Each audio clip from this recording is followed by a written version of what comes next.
Hey everyone, what's up? It's me, Retrovin, and I thought we'd do a new video series. This time it's gonna be top 10 videos. We'll be calling it Retro's Top Picks, and I think for the first video we'll do the top 10 best missions in Jak II. What do I really love about the game? You see, I think this would be an interesting list because normally when I see a list for Jak II missions specifically, it's usually for the worst ones, or the most disliked ones. Or hardest, that too. But, I thought it would be really cool to do a list talking about the great parts of the game, perhaps the best parts and missions within the game itself. So, without further ado, let's get on with the video. Number 10. Start off with our number 10 pick. We're going to be doing Hunt Haven Forest Metalheads. Now, there's nothing super special about this mission. You mainly just go through the forest and hunt down metalheads, basically. But the thing I really like about this mission is the fact that you have to be tactical, and you have to find the positions of these metalheads. So, like, the mission itself doesn't have a ton to it, of course, but I like it personally, too, and, you know, I'll be honest, a part of it, the reason I like it is because I like the environment of Haven Forest, and it's really cool, basically getting to explore that area as I'm shooting down metalheads, basically. And overall, a pretty solid mission, and, you know, that's basically about all I have to say about it, because there's not really much to say about it. You're basically just hunting down metalheads, and that's about it. Number 9. The next mission on our list is Drain Sewers to Find Statue. Now, this mission's kind of interesting because it's a very different mission from most other missions on this list, because normally I'm not a super big fan of the jet board. I don't normally like it, but in the case of this mission, I feel like they made a really good use of it in the way that you maneuver around the level. So basically, in Drain Sewers to Find the Statue, you have to use your jet board to maneuver around the sewers and find the little, you know, lever things, and basically you gotta drain the water so you can get to the statue. It's basically in the title of the level, so you get the point there. But as you're going through it, you're basically avoiding obstacles with your jet board. It actually gives you a really good challenge to it, and I really like the level for that, you know? I haven't heard super great things about it, but like as you're draining the water, you basically like see more of the area, and you get to see basically you see like some of the obstacles you have to get later in the level, and then once you drain it, you actually have to go through those obstacles, so you kind of get a preview of it. Overall, though, a very nice level. I like the obstacles you have to go through, and it doesn't overuse the jet board, and as a mission, it's probably the only jet board mission I like a lot. Most jet board missions I really don't like, so that should probably tell you something. Number 8. The next mission on our list is Attack the Metalhead Nest. I know, a very creative name, but a name nonetheless. So overall, I like this mission because it's a pretty nice obstacle course. If you're a big fan of the run and gun type stuff in Jak and Daxter, you'll probably like this level. There's not a super big amount of platforming like there is in the, you know, like most of the other levels I have on my list, but as a level itself, I like the run and gun aspect to it. And it's really cool because you get to see like a bunch of different metalhead types that you don't see in the rest of the game, like spider metalheads, and there's like these big wasteland metalheads too that almost give a preview of what you're going to see in the third game, since this level does technically take place within the desert itself. So that was nice. I don't count the metalhead leader part because that's technically a separate mission, but the level in and of itself is really good, and, you know, honestly, like, as a final level, it was a really good send-off to the game. Number 7. So, I know this is a basic thing to add, but let's be honest, you can never go wrong with a first level in a game. It's usually one of the best ones, and for the case of this first level, it's the 7th best, because it gives you a good viewpoint of all the skills and moves you have, but you also get a lot of action, too. There's a fair amount of platforming. You get to, like, punch some Crimson Guards. If you look around, you can find some orbs. And as an intro level, it gives you a very good sort of viewpoint of what you'll find. You even see tankers at one point, which are, basically things you'll have to deal with later in another level that is not on this list, though. You don't really see a ton of platforming, like, in most levels, but like for the case of this one, they utilized it a lot. Now, normally, like most levels, like without the weapons, I don't like too much because it is like just just straight up platforming, which is good. But I like my running gun as well, so just specifically for this one, I really enjoyed it as a tutorial level because, again, like I said, it really utilizes it well. And there's like this really cool part too where like the Crimson Guards are shooting up at you and you have to run. The thing I found out later is that they can't actually really hurt you there. Like, because it looks like they could, because like you see like the bullets shooting out, but it's purposely set to where it doesn't ever hit you somehow, which is really funny. Number 6. The next mission on our list is Destroy Eggs at Drill Platform. Now, this one is probably a controversial one because I get it. The checkpoint is really shit in this one, and if you die, you have to redo the whole stage. But the stage by itself is really nice. So basically, you start off, shooting these blade metal heads, and then you get onto a turret, and you have to shoot these eggs out, basically. And as a mission, you have to basically manage to shoot the eggs while shooting the main flying boys that try to get you as you're doing it. So you kind of got to manage like the way you shoot stuff. There is this really annoying shield enemy, but it doesn't kill the level. It's just something you really got to watch out for. There's a fair amount of platforming in between.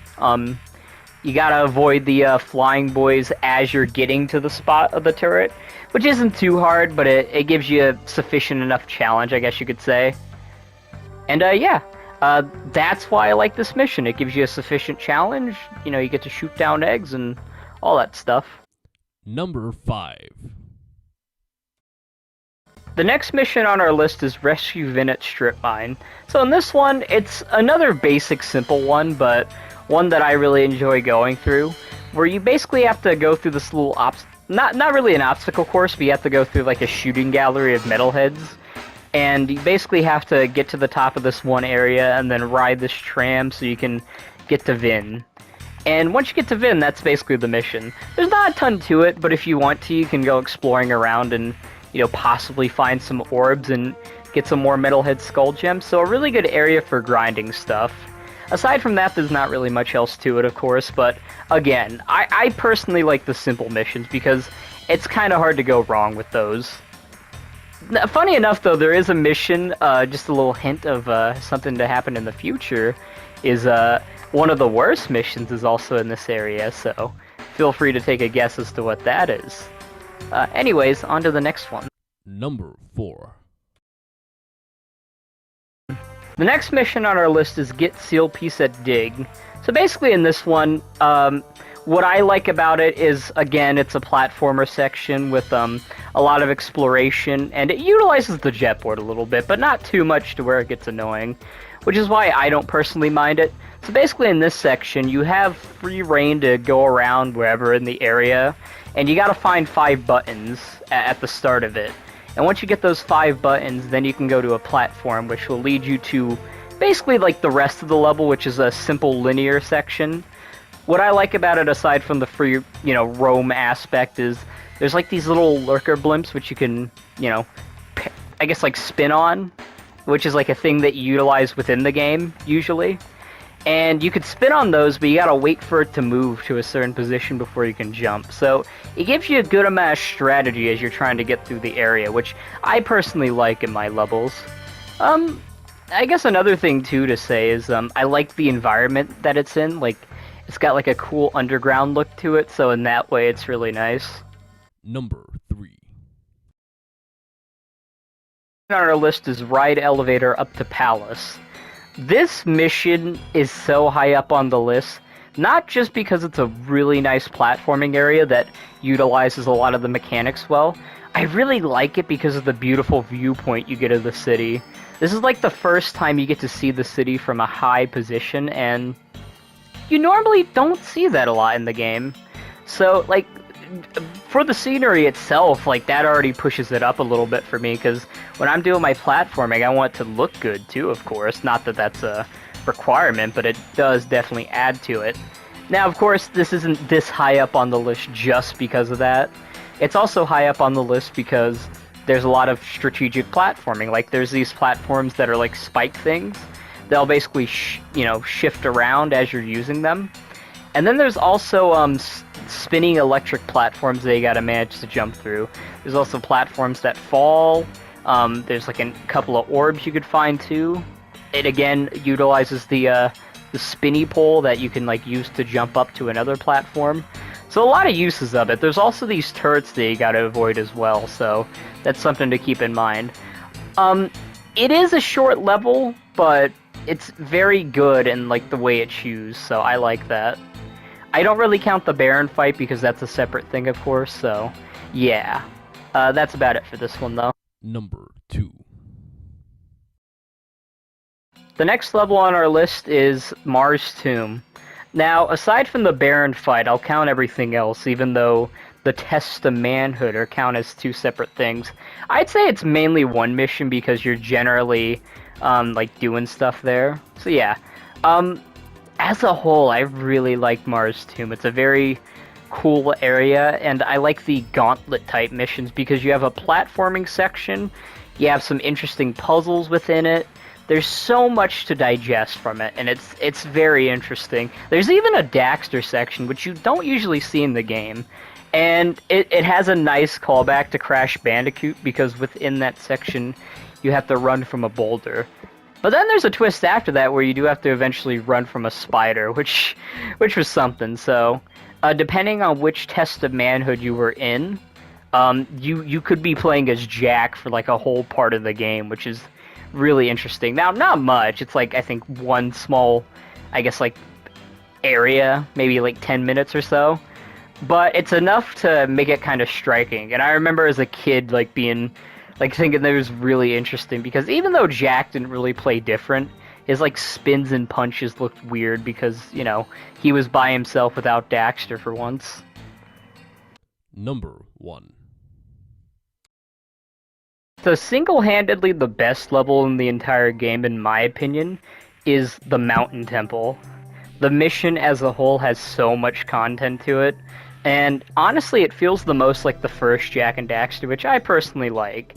As much as I love Jak II, I like being able to platform in a luscious, kind of foresty area, a lot of platforming, there's puzzles in it, kind of similar to the last level. You fight a fair amount of metalheads, there's so much to it. There's basically 3 sections where you have to find different precursor artifacts within it. So there's the one where you gotta find the lens, the one where you gotta find the shard.